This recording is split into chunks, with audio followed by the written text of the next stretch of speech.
All right, next, his teammate, Manu Ginóbili. Manu is an interesting case because internationally, he's better than Tony.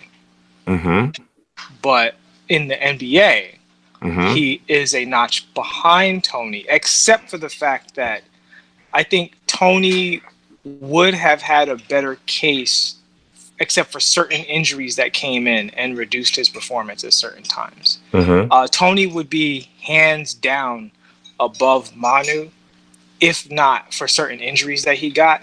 Like, you know what I mean? I think there's a championship they might have won if it wasn't for Tony's hamstring. So yeah, and that would make it a clearer case. So I think Manu is relatively equal to Tony, but I think the international thing, it depends on how much you weigh the international factor. Well, you definitely have to weigh it. You definitely have to weigh it. Yeah, it's just about how much. But again, same thing with Manu. Manu, whether he's above Tony or not, he's below Pau Gasol.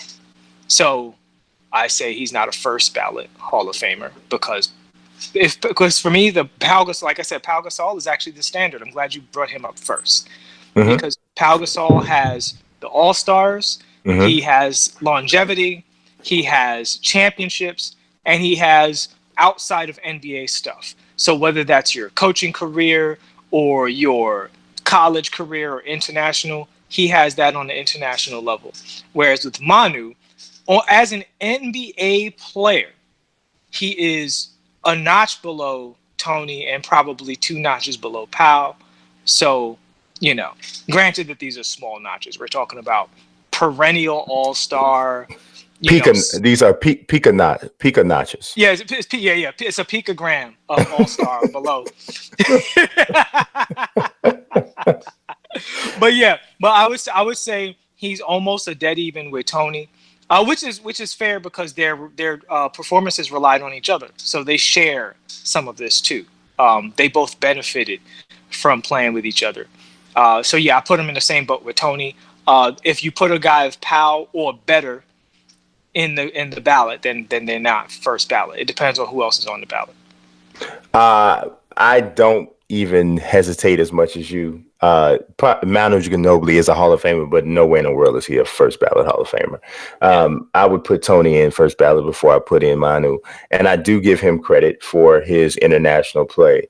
And I do understand that he was a part of an ensemble cast, so to speak, with the Spurs. I do get that, but I can't completely ignore the numbers.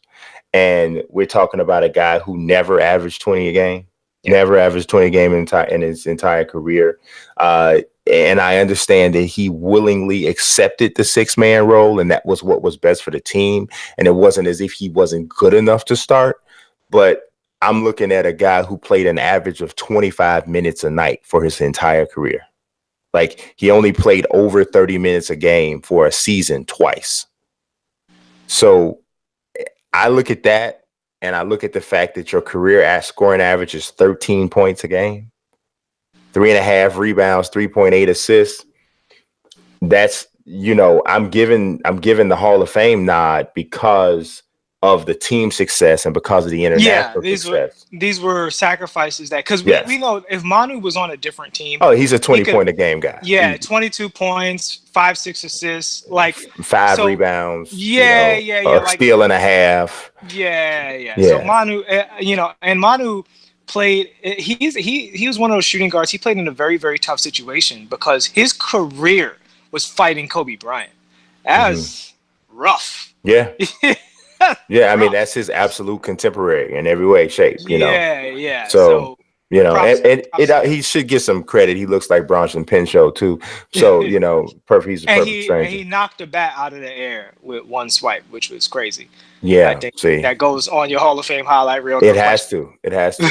But yeah, not a first. We agree. No, not a first. Not a first round. We have to find. I just wanted to give him his due props. That's all. Same thing I wanted to do with Tony Parker. I said Tony Parker was great and deserves to give him his props.